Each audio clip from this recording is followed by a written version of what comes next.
Assalamualaikum warahmatullahi wabarakatuh.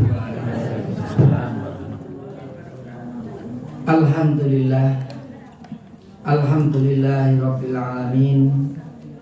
Wassalatu wassalamu ala asrofil anbiya'i wal mursalin Muhammadin wa ala alihi wa ashabihi ajma'in. Asyhadu an la ilaha illallah wahdahu la syarikalah wa asyhadu anna Muhammadan abduhu wa rasuluhu la nabiyya ba'dah. Allahumma sholli ala Muhammad wa ala alihi wa ashabihi ajma'in, amma ba'd.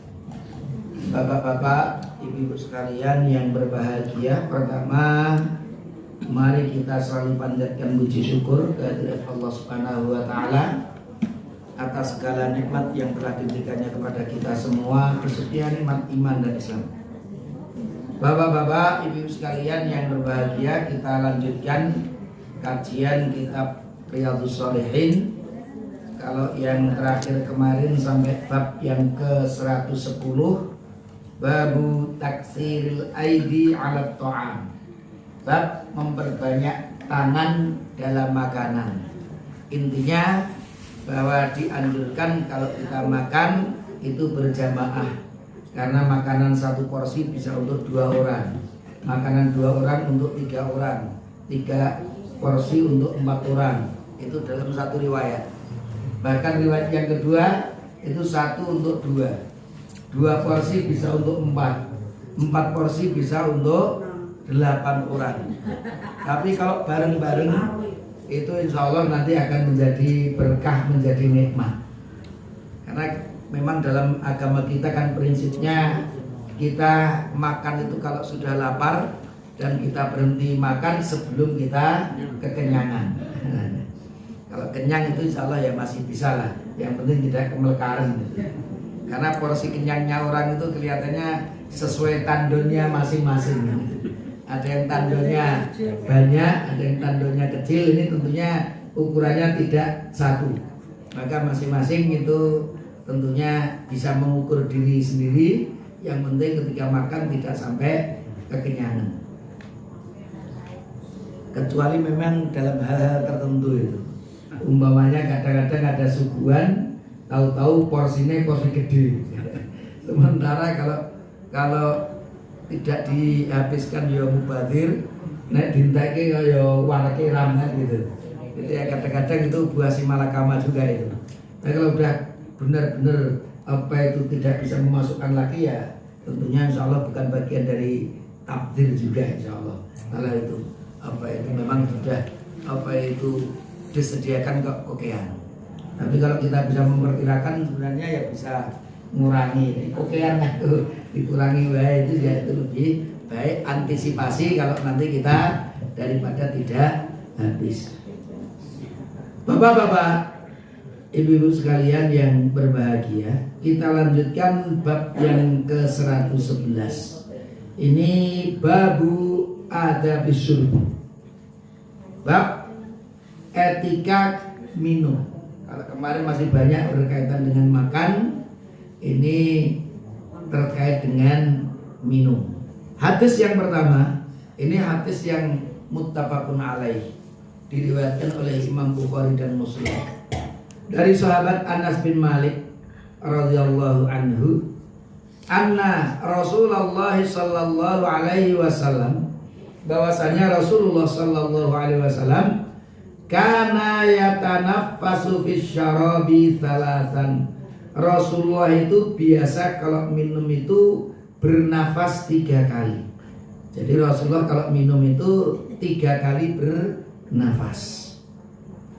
Bapak-bapak, ibu-ibu sekalian yang berbahagia, ini secara tekstual. Karena Rasulullah dahulu yatanaffasu bernafas fisyarabi ketika minum salasan 3 kali. Jadi Rasulullah ketika minum itu bernafas 3 kali. Tapi tentunya yakni keterangan para ulama ini memahami ayat hadis ini, yatanaffasu kharijal ina. Yang dimaksud adalah bernafas di luar wadah. Jadi artinya kalau ini ada segelas teh itu 3 kali umpamanya. Sekali sepertiganya berhenti bernafas. Kemudian minum lagi, kemudian dijauhkan gelasnya, kemudian bernafas. Kemudian minum lagi, bernafas. Jadi 3 kali. Itu ya tergantung porsi gelasnya juga. Kalau gelasnya kecil itu mungkin bisa sekali 2 kali. Kalau gelasnya sedang ya mungkin 3 kali seperti yang disebut Rasul. Kalau cangkir gede itu 3 kali ya dele-dele itu bisa berkali-kali nafas. Ini artinya 3 kali nafas ini artinya Rasul itu memutus-mutus. Jadi tidak gelegek-gelegek menteknya itu kemudian sak menteknya lagi, namun tidak. Tapi ternyata nganggu mandek. Jadi sedikit bernafas, sedikit bernafas, sedikit bernafas. Seperti itu yang dilakukan oleh Rasulullah Sallallahu Alaihi Wasallam. Kemudian ada hadis ini juga termasuk yang menambah keterangan. Hadis yang diriwayatkan oleh Imam At-Tirmidzi. Beliau mengatakan haditsun hasan. Darajatnya hasan. Ali bin Abbas radhiyallahu anhuma. Dari sahabat Abdullah bin Abbas radhiyallahu anhuma, qala beliau pernah berkata, qala Rasulullah sallallahu alaihi wasallam, Rasulullah sallallahu alaihi wasallam pernah bersabda, la tashrabu, janganlah kalian minum, wahidan sekali, artinya sekaligus, ka surbil ba'ir, seperti minumnya unta. Bapak-bapak, ibu-ibu sekalian yang berbahagia, meskipun saya 9 tahun hampir di Baghdad, itu sebenarnya saya juga jarang-jarang melihat unta. Karena unta itu ya kalau di pasar itu ya tinggal potongan aja, dagingnya kambing, sapi atau unta itu aja. Jadi kalau unta yang dipelihara itu biasanya jauh dari perkotaan. Kalau di Baghdad itu, di perkotaan itu kita juga jarang lihat unta. Tapi kalau kita piknik, pernah saya ke Mosul. Mosul itu ibu kotanya Provinsi Nainawa. Provinsi Nainawa itu provinsi Irak paling pojok utara berdekatan dengan Turki. Nah, yang dulu sempat dikuasai oleh ISIS itu daerah daerah Nainawa itu. Di sana ada masjid yang disebut dengan Masjid Nabi Yunus alaihi salam. Tapi saya mendengar ketika ISIS menguasainya itu dihancurkan itu. Jadi karena banyak digunakan untuk klinik-klinik banyak gitu, kemudian dihancurkan. Tapi memang kalau menurut fatwanya Imam Ibnu Taimiyah itu kuburan al-anbiya itu tidak ada yang qat'i atau tidak ada yang pasti meyakinkan, kecuali hanya kuburannya Rasulullah Sallallahu Alaihi Wasallam. Di sana itu ada kuburan Nabi Jirjis, ada Nabi Syed, kemudian ada Nabi Daniel, ada Nabi Ayub. Itu kuburan-kuburan yang ada di tanah Irak itu. Tapi ya wallahu a'lam bishawab tadi, karena udah jauh-jauh sebelum sejarah kira-kira seperti itu kebenarannya itu juga memang belum sampai kepada sesuatu yang pasti. Bapak-bapak, ibu sekalian, saya pernah ketika teman-teman mungkin pada liburan pulang ke Indonesia musim panas, ya saya ke sana aja lihat-lihat, nginep di sana kan juga begitu pernah. Nah, itu di sepanjang jalan itu Padang itu orang gembala unta itu memang untanya luar biasa banyaknya itu. Itu penggembala unta, kira-kira itu yang dikirim ke kota-kota itu. Jadi peternaknya itu ada. Maka itu jarang-jarang sekali bisa melihat unta. Sehingga juga nggak tahu unta itu naik minum piye itu ya ramudeng. Jadi minumnya unta. Jenengan mungkin saya ceritain. Kira-kira wedhus nek ngombe piye itu ya rapati sosok sering melihat tapi nggak perhatian. Minum wedhus piye ya. Kadang-kadang kita juga tidak perhatian. Tapi gambarannya di dalam hadis ini kalau kita pahami, umumnya unta, saya juga nggak tahu apakah semua unta begitu atau mungkin umumnya unta begitu. Tapi dipahami dari hadis ini, janganlah kalian salah satu dari kalian itu meminum itu sekali minum rampung. Umpamanya sak cangkir bukan entek sekali minum. Kasur bil ba'ir, seperti minumnya unta. Berarti dipahami bahwa unta itu biasanya ngombe itu santai. Kalau ada wadah begitu dikai secukupnya itu orang leren glek santai.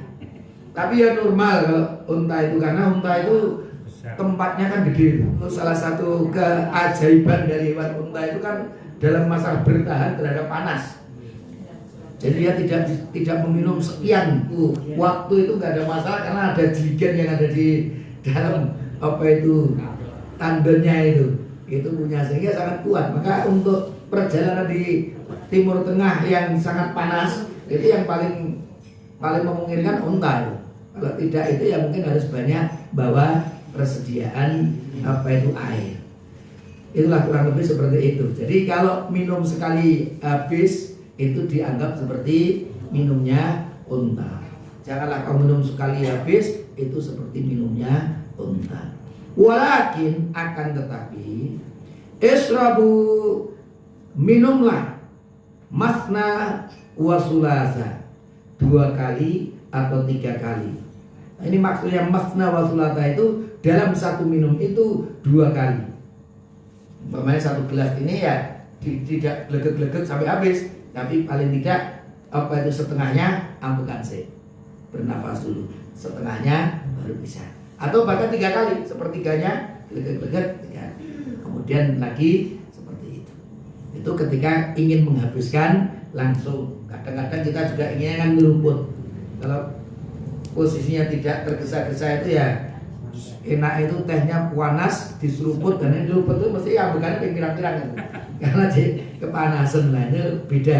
Kalau kita ingin menghabiskan ini mamanya pena es anget itu sekali telan itu bisa, tanpa nafas mungkin bisa, tapi tetap kita menjaga tadi 2 kali atau 3 kali nganggo istirahat, bernafas dulu, kemudian dilanjutkan 2 atau 3 kali.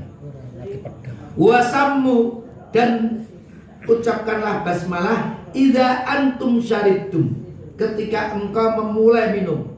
Jadi begitu minum sammu itu artinya ucapkan basmalah. Wahmadu idza antum rafa'tum, dan membacalah hamdalah ketika kamu angkat. Jadi mengangkat mulut kita dari minum tadi.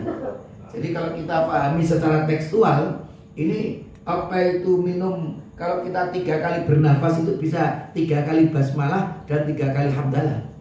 Jadi kalau pas minum basmalah, ketika mengangkat kita dari minum tadi itu hamdalah, alhamdulillah, bismillahirrahmanirrahim, minum lagi, selesai alhamdulillah, bismillahirrahmanirrahim, minum lagi, alhamdulillah. Jadi kalau 3 kali ya berarti 3 kali basmalah, 3 kali hamdalah. Ini kalau kita memahami tekstualnya dari hadis ini. Jadi wasammu idza antum syaribtum wahmadu idza antum rafa'tum. Kalau ketika minum maka ucapkan basmalah, ketika sudah kamu angkat mulut dari wadah maksudnya itu maka bacalah hamdalah. Maka kalau sawani ya tidak ada salahnya kita memperbanyak hamdalah itu. Bismillahirrahmanirrahim, seruput alhamdulillah, sambil moco-moco kan gitu toh. Nanti setelah 5 menit nyeruput lagi bismillahirrahmanirrahim, seruput. Itu saya kira itu bagus sekali. Bukan berarti kemudian kalau tidak begitu maka dosa aja, tidak. Jadi kalau kita umpamanya minuman sak gelas, pokoknya engko tak mulai minum itu basmalah, nek sak gelas itu entek, aku baru hamdalah, saya yakin itu juga bisa dipahami, tidak ada masalah. Tapi kalau untuk memperbanyak itu tadi, bahkan itu mungkin sempat ditanyakan Pak Joko dulu ya. Itu ya kalau kita makan satu porsi langsung gitu aja ya sekali saja. Tapi kalau umpamanya makan selagi sambil ngobrol-ngobrol saya nggak apa-apa. Alhamdulillah ngobrol-ngobrol saya, engkau ngelanjutkan di separuh itu sesuatu yang sangat baik, karena berarti apa? Semakin banyak kita memuji Allah Subhanahu wa Ta'ala. Ini kalau kita memahami hadis yang barusan kita baca. Jadi kita sudah mendapatkan satu pelajaran penting, bahwa hendaknya kalau kita minum itu pakai nafas. Tapi tentunya nafasnya bukan ketika di dalam wadah, tapi setelah keluar dari wadah itu kita bernafas 2 kali atau 3 kali, atau bahkan mungkin lebih ketika wadah minumnya itu lebih besar. Itu yang terkait. Atau kondisinya panas itu kan juga tentunya bisa otomatis itu nanti akan lebih banyak bernafas. Itulah kurang lebih pelajaran yang kedua. Ternyata bahwa kita bisa memperbanyak basmalah dan hamdalah ketika kita minum itu. Satu nafas itu basmalah hamdalah, satu nafas lagi basmalah hamdalah. Itu sesuatu yang bisa kita difahami dari hadis yang diriwayatkan oleh Imam At-Tirmidzi. Kemudian hadis yang ketiga, ini hadis yang muttafaqun alaihi, diriwayatkan oleh Imam Bukhari dan Muslim an Abi Qatadah radhiyallahu anhu, dari sahabat Abi Qatadah radhiyallahu anhu, anna an-nabiyya sallallahu alaihi wasallam, bahwasanya Nabi Muhammad sallallahu alaihi wasallam naha, melarang, an yatanaffasa fil ina'i, untuk bernafas fil ina'i, di dalam wadah. Nah, kalau tadi ada perintah kana yatanaffasu fis syarabi thalathan, itu bernafas ketika minum itu 3 kali. Tapi penjelasannya mestinya hadis yang ketiga ini, karena Rasul naha, melarang, an yatanaffasa fil ina'i, untuk bernafas ketika kita masih berada di wadah. Itu tunggu tidak. Jadi nafasnya nanti keluar dulu baru bernafas. Nah, itulah. Jadi dua hadis nomor 1 dan nomor 3 itu tentunya itu saling melengkapi sehingga kita bisa memahaminya dengan baik. Kalau kita minum itu ya dengan diputus-putus, di situ ada kita bernafas di tengah-tengah kita minum, tapi nafasnya bukan di dalam wadah, tapi setelah kita mengangkat mulut kita dari wadah tersebut. Bapak-bapak, ibu sekalian yang berbahagia, itu hadis yang ketiga untuk tema kita malam hari ini. Adapun hadis keempat dan kelima, ini juga ada satu lagi etika yang perlu dimiliki oleh kita ketika kita minum. Muttafaqun alaih, diriwayatkan oleh Imam Bukhari dan Imam Muslim. Wa an Anas radhiyallahu anhu, dan diriwayatkan dari sahabat Anas radhiyallahu anhu, anna Rasulullah sallallahu alaihi wasallam, bahwasanya Rasulullah sallallahu alaihi wasallam utiya bilabanin, didatangkan kepada beliau itu susu. Artinya disodori susu, diberi susu beliau itu. Wahai Rasul, monggo ini ada susu. Qad shiba bimain. Shiba itu maknanya khulita. Khulita itu tercampur. Qad shiba bimain, yang sudah dicampur dengan air. Jadi memang itu idealnya minum susu itu murni, artinya tidak tercampur dengan air. Kalau kita perah dari hewan itu maka begitu, itu yang murni susunya 100%. Tapi kan waktu itu juga keadaan para sahabat itu tidak semuanya makmur, sehingga karena tidak makmur, susu juga terbatas, maka supaya bisa minum banyak susu itu maka dicampur dengan air. Dan itu mungkin di kita juga terbiasa seperti itu. Jadi susunya tetap dicampur air. Tapi semakin banyak airnya, tentunya rasa susunya semakin berkurang. Bapak-bapak ibu sekalian yang berbahagia, jadi sama ternyata Rasulullah. Biasa orang-orang Arab itu juga mencampur susu itu dengan air. Wa an yaminihi a'rabiyun, dan ternyata di sebelah kanan beliau itu A'rabi. A'rabi itu orang yang jauh dari kota Madinah. Kira wong ado. Wong ado itu kira wong antah barata lah, kira-kira begitu. Tamu jauh gitu. Tahu-tahu ya kita mungkin kalau jamuan makan apalagi pernikahan sosok itu tamunya kan ya ora kenal kita. Bah ini tamu bisa kan gitu bisa. Itu kurang lebih seperti itu. Ketemu itu yang sebelah kanan itu orang dari jauh pokoknya. A'rabi. Wa an yasarihi Abu Bakar radhiyallahu anhu, dan di sebelah kiri Rasulullah itu sahabat Abu Bakar. Sahabat Abu Bakar itu tidak sekedar sahabat Rasul itu, tapi itu juga mertuanya Rasulullah, karena itu bapaknya Aisyah yang itu istrinya Rasulullah Sallallahu Alaihi Wasallam. Jadi ini ya sahabat yang luar biasa dan sekaligus mertuanya. Kemudian fasyariba. Jadi Rasul ketika diberi minum tadi susu yang sudah tercampur air, ada orang monggo Rasul, beliau minum. Sebelah kanannya Arabi, sebelah kirinya itu sahabat dan juga mertuane. Kira-kira kalau jenengan kayak situ. Ini maka saya pancing dengan pertanyaan, kira-kira kalau kita kasihkan siapa ini? Summa aktal A'rabiyah. Tapi ternyata setelah Rasul minum, Rasul berikan kepada A'rabi yang ada di sebelah kanannya, bukan kepada mertuanya. Dan sahabat besar ini, sahabat Abu Bakar luar biasa ini. Tentunya Rasul apa itu lebih dekat dengan Abu Bakar daripada dengan A'rabi ini. Tapi setelah Rasul selesai minum, kasihkan sebelah kanannya. Wa qala, bahkan tambahannya ini, Rasul bersabda, al-aiman fal aiman, berikan ke sebelah kanannya lagi.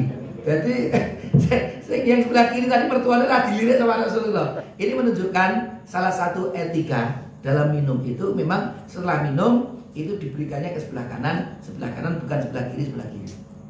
Itu. Maka saya dulu juga teringat itu, saya dulu waktu ada seminar begitu kan dibagi dua itu, apa itu ruangan itu, ada tempat tuh jalan tengahnya itu. Saya bagian kanan itu ya, di pembagiannya yang bagi itu dari sebelah kiri saya, apa itu satu estikan gini kecil, kemudian diminum glok, itu diberikan sama itu tadi. Itu saya ceritakan satu porong itu ya, atau satu apa itu.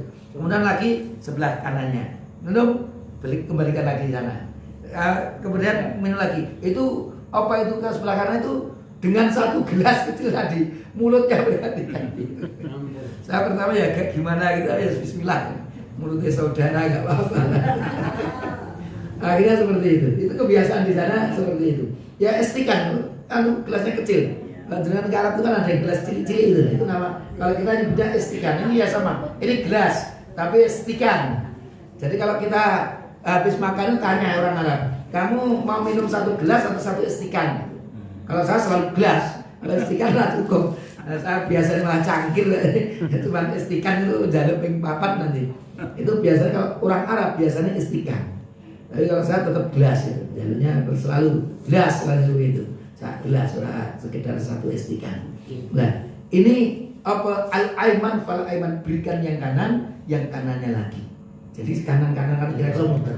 Dan memang dulu seperti itu. Minum itu bisa beberapa kali. Nah, seperti itu. Satu tempat untuk saudara-saudara ke kanan. Hadis yang terakhir.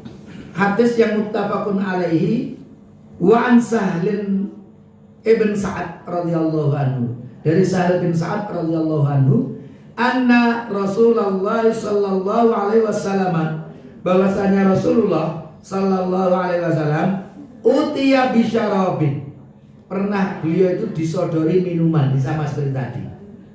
Fasyariba minhu, kemudian Rasul minum darinya. Wa an yaminihi gulamun, di sebelah kanannya itu ada anak kecil remaja. Gulam itu ya anak remaja. Nah kalau orang Arab nyebut kalau masih bayi sobiyun kan gitu. Kemudian kalau gede sidik itu tiflun, gede sidik itu waladun. Kalau gede sidik gulamun, kalau gede lagi baru rojulun. Itu jadi ada tahapan-tahapan cilik, rodo gede itu di sana ada istilahnya. Itu gulamun itu menjelang dewasa. Kira-kira kalau gambaran kita itu anak-anak yang mumayyiz, belum dewasa ini wis mudeng. 5.000 dengan 10.000 wis mudeng, tapi rum dewasa, itu gulam. Kita nyebutnya gulam itu tadi.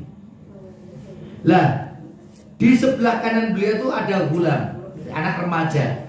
Wa an yasarihi asyahun, sebelah kirinya itu senior-senior sing sepuh-sepuh. Ya kan? Ini anak kecil, dan sebelah kiri Rasul itu senior-senior, masyayikh, kira-kira begitu.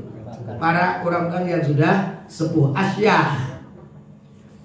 Faqala lil ghulami, maka Rasul ternyata bertanya kepada anak remaja ini, wahai anak remaja, atadzanu li u'tiha ula, kamu izinkan enggak kalau minuman ini saya berikan ke sebelah kiri saya sana?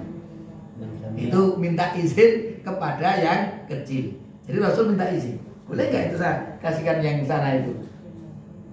Karena mereka kan yang di sebelah kiri kan senior-senior, ini anak remaja. Tapi kan tadi kan awalnya yang lebih baik adalah sebelah kanannya, sebelah kanannya, sebelah kanannya. Maka tadi di sini ada senior, sini ada anak remaja, tanya, boleh nggak saya kasihkan ke sana? Tapi tadi yang menarik ketika sahabat Abu Bakar dengan yang lain kok tidak aneh, mungkin sama-sama dewasanya ini. Tapi kalau ini anak remaja, ini senior, kira-kira begitu. Ternyata apa jawaban? Faqalal gulamu, maka anak remaja tadi menjawab, la wallah, tidak, demi Allah. La uthiru bi nasibi minka ahadan, aku tidak akan membiarkan orang lain mendahului minuman yang telah engkau minum. Cara-caranya pengen keberkahan lah gitu. Wah, bar Rasul ini anu lagi, bar minum Rasul ini saya nggak mau didahului orang lain gitu. Pokoknya saya harus minum dulu setelah Rasulullah, dan ini memang posisinya itu di sebelah kanan. Lalu apa yang dilarang Rasul? Fatallah Rasulullah sallallahu alaihi wasallam fi yadihi, maka Rasulullah memberikan minuman itu, wadah itu kepada tangannya si gulam ini tadi. Jadi karena tidak ada izin, maka tetap diberikan sebelah kanan. Itu Rasulullah sallallahu alaihi wasallam. Dan kalau ada sini mengizinkan, nanti sebelah kiri. Tapi waktu itu nggak diizinkan karena ternyata alasannya luar biasa. Asal tidak mau didahului orang lain setelah minum yang diminum oleh Rasulullah. Aku butuh sek dewi, baru Rasulullah itu sek dewi kudu aku, kira begitu, nggak mau didahului oleh orang lain. Dan ternyata dalam riwayat wahadzal gulam, siapa anak remaja ini ternyata juga tidak main-main. Huwa Ibnu Abbas radhiyallahu anhu. Itu adalah sahabat Abdullah bin Abbas. Abdullah bin Abbas itu ketika Rasul wafat saja berumur 13 tahun. Jadi Rasul wafat itu umurnya baru 13 tahun. Ketika Rasul masih hidup, bayangkan pasti ya maksimal umurnya itu 13 atau kurang dari 13 itu ketika kasus ini atau kisah ini terjadi. Itu juga menunjukkan bahwa memang keutamaannya itu dari yang kanan kemudian yang kanannya lagi, muternya itu ke kanan. Tapi tadi ada satu peluang, kalau di sebelah kirinya ada yang lebih senior atau mungkin yang kita hormati, bisa kita minta izin, boleh nggak saya berikan ke sini? Saya kira kalau di kita itu ya jarang-jarang ya, nggak boleh ya. Seperti Abdullah bin Abbas itu kira-kira ya kendor lah itu. Tapi kalau di kita biasanya tahu sebelah sana itu senior itu, saya yakin juga berikan lah, itu izin paling tidak, baru kita berikan. Artinya begini Bapak-Bapak Ibu, prinsipnya ke sebelah kanan. Kalau sebelah kanan selesai, ada setelah minum, monggo. Setelah minum, monggo. Tapi kalau mau sebelah kiri, hendaknya izin kepada sebelah kanannya itu. Itu apa adab atau etika yang mestinya kita miliki terkait dengan minum. Itulah Bapak-bapak, Ibu-ibu yang bisa kami sampaikan. Ternyata waktunya juga sudah habis. Mudah-mudahan ada manfaatnya. Aku qouli hadza wa astaghfirullah li wa lakum. Wassalamualaikum warahmatullahi wabarakatuh.